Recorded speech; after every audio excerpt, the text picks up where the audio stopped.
ஆண்டவராகிய இயேசு கிறிஸ்துவின் விலையேறப்பெற்ற பரிசுத்தமுள்ள நாமத்தில் அன்பின் வாழ்த்துக்கள். இந்த காலையில் உங்களை சந்திப்பதில் மகிழ்ச்சி அடைகிறேன். இந்த நாடு உங்களுக்கு ஆசீர்வாதமாய் மாறும். மர்வம் அடைந்து இயேசுவிடத்தில் சேர்கிற நாட்களாய், நம்மை உருவாக்குகிற மர்வம் மறுத்த நாட்களாய் வருகிற நாட்கள் மாறுவதாக. 1873 வாழ்ந்த D.L. மோடி உலகத்தையே அசைத்த தேவ மனிதர்.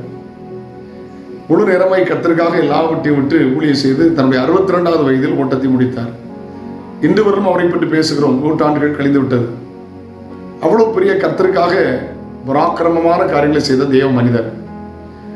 அவர் தன்னுடைய இறுதி நாட்களில் அவர் சொன்னதை தன் டைரியில் எழுதி வைத்திருந்தார். நான் மரித்து விட்டேன் என்றால் நம்பாதீர்கள், அந்த நாளில் நான் பரலோகத்தில் வாசமாயிருப்பேன் என்றார். அதே வார்த்தையை தன்னுடைய டைரியிலும் அவர் எழுதி வைத்ததாக நான் சரித்திர புஸ்தகத்தில் வாசித்து அறிந்து கொண்டேன்.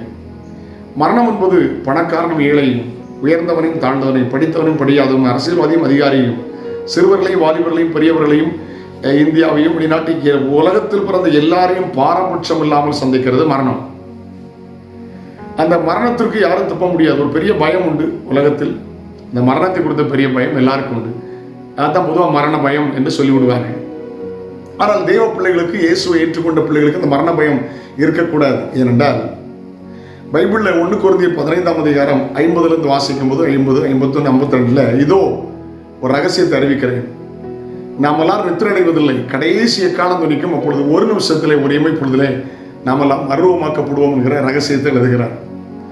1 தெசலோனிக்கேயர் 4ஆம் அதிகாரம் 16ஆம் வசனத்தில் அப்போஸ்தலன் பவுல் எழுதும்போது அந்த 2 தெசலோனிக்கேயர் நிருபத்திலும், 1 தெசலோனிக்கேயர் 5 அதிகாரத்திலும், 2 தெசலோனிக்கேயர் 1-2 அதிகாரத்திலும் எல்லா அதிகாரங்களும் இயேசு வருகை குறித்து அவர் எழுதுவார். குறிப்பாக 1 தெசலோனிக்கேயர் 4:16 கர்த்தர் ஆரவாரத்தோடும் பிரதான ஒரு சத்தத்தோடும் தேவ இக்காலத்தோடு வானத்திலிருந்து இறங்கி வருவார். கிறிஸ்துவுக்குள் மரித்தவர்கள் முதலாவது எழுந்திருப்பார்கள், பின்பு உயிரோடு நாம் எடுத்துக்கொள்ளப்பட்டு அவரோடு கூட இருப்போம். ஹல்லேலூயா. ஆகையால் இந்த வார்த்தைகள் நான் ஒருவரை ஒருவர் தேற்றுங்கள் என்று எழுதுகிறார். கர்த்தருக்கு ஸ்தோத்திரம்.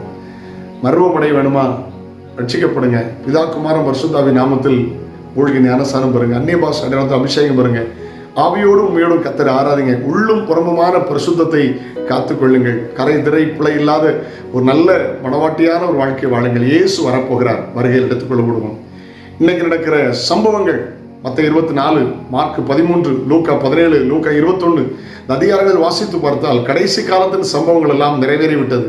நம்முடைய தலைமையில் இயேசு, நம்முடைய தலைமுறையில் இயேசு வந்தாலும் ஆச்சரியப்படுகிறது கொண்டுமில்லை. கர்த்தருக்கு ஸ்தோத்திரம். அப்படிப்பட்ட நாட்களுக்கு நேராக நாம் வந்து விட்டோம். கர்த்தருக்கு ஸ்தோத்திரம். நல்ல கவனிங்கள். வாழ்வை கர்த்தருக்கு அர்ப்பணியுங்கள். ஒரு மர்வமாக்கப்படத்தக்க நல்ல வாழ்க்கை வாழுங்கள். இயேசப்பா உங்களுக்கு உதவி செய்வார். இயேசுவை சார்ந்து கொள்ளுங்கள். நாளை உங்களை சந்திக்கிறேன். அதுவும் அவனுடைய கிருபை உங்களை தாங்கட்டும். பரலோக தகப்பனே, இயேசுவின் நாமத்தில் ஜெபிக்கிறேன். நாங்களும் இயேசப்பா உடைய வருகையில் மர்வமாக்கப்படத்தக்க அளவுக்கு எங்கள் வாழ்க்கை மாற்றும். இது கடைசி காலம் என்கிற உணர்வோடு வாழ கிருபை தாரும். இயேசுவின் நாமத்தில் ஜெபங்களும் பிதாவே. ஆமென். ஆமென். God bless you. Have a nice day.